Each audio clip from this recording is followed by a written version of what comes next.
باقاعدہ ادارے تعمیر ہوئے تھے، اور جس کو آج موہن جوداڑو کہا جاتا ہے، یہ سب اس بات کی گواہی دیتے ہیں کہ اکھنڈ بھارت کے اندر باقاعدہ تعلیم کا ایسا نظم اور انتظام تھا، اور یہاں پر ایسے شہر آباد تھے جن کا مقابلہ اس وقت کی دنیا میں لوگ نہیں کر سکتے تھے۔ جس وقت یورپ جھگیوں کے اندر رہتا تھا، کوڑے کے ڈھیر پر رہتا تھا، اس وقت یہ ملک اتنا ترقی یافتہ تھا۔ اچھا، اب یہ تو باتیں ہو گئیں جو تاریخ کے حوالے سے ہیں۔ پھر خاص کر یہاں پر وہ یعنی نوجوان، وہ مسلمان جو مرعوب رہتے ہیں، میں ان سے ایک بات کہنا چاہتا ہوں کہ جیسا کہ میں نے ابھی عرض کیا، آپ کو بتایا کہ تاج محل میں باقاعدہ ایک تعمیر کا ایسا فن استعمال کیا گیا جس سے اس وقت کی دنیا ناآشنا تھی۔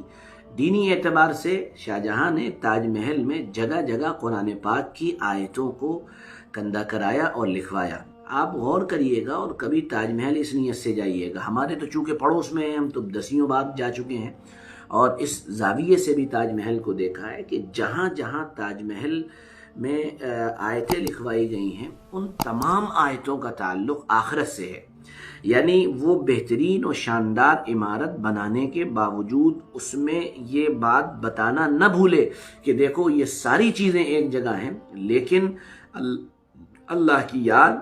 اور اللہ کے حضور حاضری اور قیامت اور آخرت برحق ہے۔ آپ دیکھ لیجیے گا جا کے، یاسین وہاں لکھی ہے، والشمس وضحاہا وہاں لکھی ہے۔ پوچھ لیجیے گا کسی عالم سے کہ ان قرآن کی آیتوں کے اندر، ان صورتوں کے اندر اللہ تعالیٰ نے کیا بتایا ہے اور کس چیز کی طرف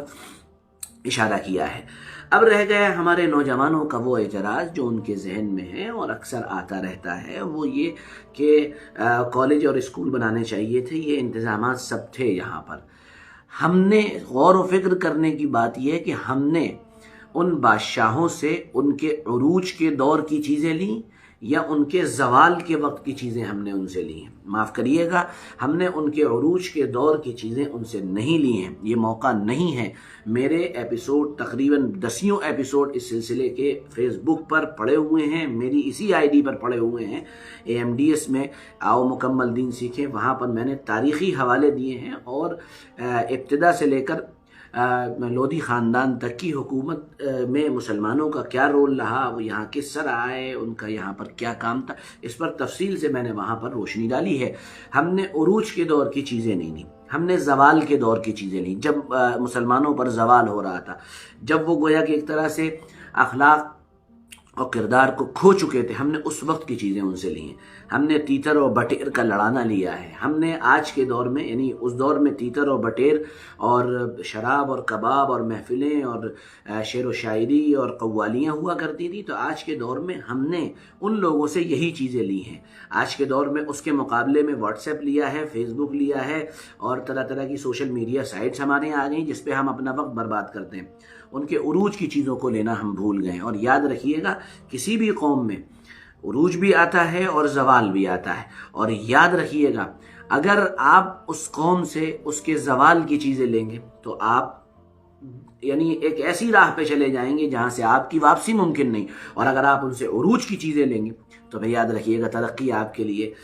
گویا کہ تیار کھڑی ہوئی ہے۔ یہی میں آپ سے بار بار کہتا ہوں کہ بالکل بھی گھبرانے کی ضرورت نہیں ہے، پریشان ہونے کی ضرورت نہیں ہے۔ بات صرف اصل یہ ہے کہ آپ اپنی تاریخ سے واقف ہوں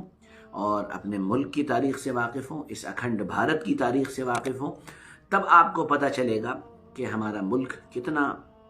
زبردست اور ایک شاندار اور خوبصورت ماضی رکھتا ہے۔ اور ساتھ میں آپ اسلامی تاریخ سے واقف ہوں تو آپ پتہ چلے گا کہ کیسے خوبصورت اور نایاب اور اعلیٰ درجے کے اشخاص اور شخصیتیں اور اعلیٰ کردار والے لوگ اس تاریخ میں ہیں جو دنیا کی کسی تاریخ کے اندر اس سے پہلے آپ کو نہیں ملے ہوں گے۔ میں آپ سبھی سے درخواست کرتا ہوں کہ خاص کر یہ جملہ کہ آکسفورڈ بن رہی تھی، یہاں تاج محل بننا تھا، نہ بولیں، بلکہ تاریخی حقائق کو سمجھیں۔ میں یہ نہیں کہہ رہا ہوں کہ اس نے کوئی بہت اچھا کام کیا تھا، کوئی بڑا ثواب کا کام، میں بالکل نہیں کہہ رہا ہوں، لیکن بات صرف یہ کہنا چاہتا ہوں آپ سے کہ دنیاوی اعتبار سے خاص کر جو کچھ کیا گیا تھا، جو تیار کیا گیا تھا، جو تاج محل بنایا گیا تھا، وہ غیر معمولی چیز تھی، اور ہم تو یہی بات کہہ کے آج بھی اپنی بات کو پورا کر رہے ہیں کہ جو کچھ یہ بادشاہ بنا کر گئے ہیں، تیار کر کے گئے ہیں، بعد والے آنے والے حتیٰ کہ آج تک کے لوگ ان کی بنائی ہوئی چیزوں پر لگے ہوئے ٹکٹ سے تنخواہیں پا رہے ہیں۔ السلام علیکم ورحمۃ اللہ وبرکاتہ۔ ضرور بتائیے گا پیغام کیسا لگا، پھر ملیں گے۔ السلام علیکم۔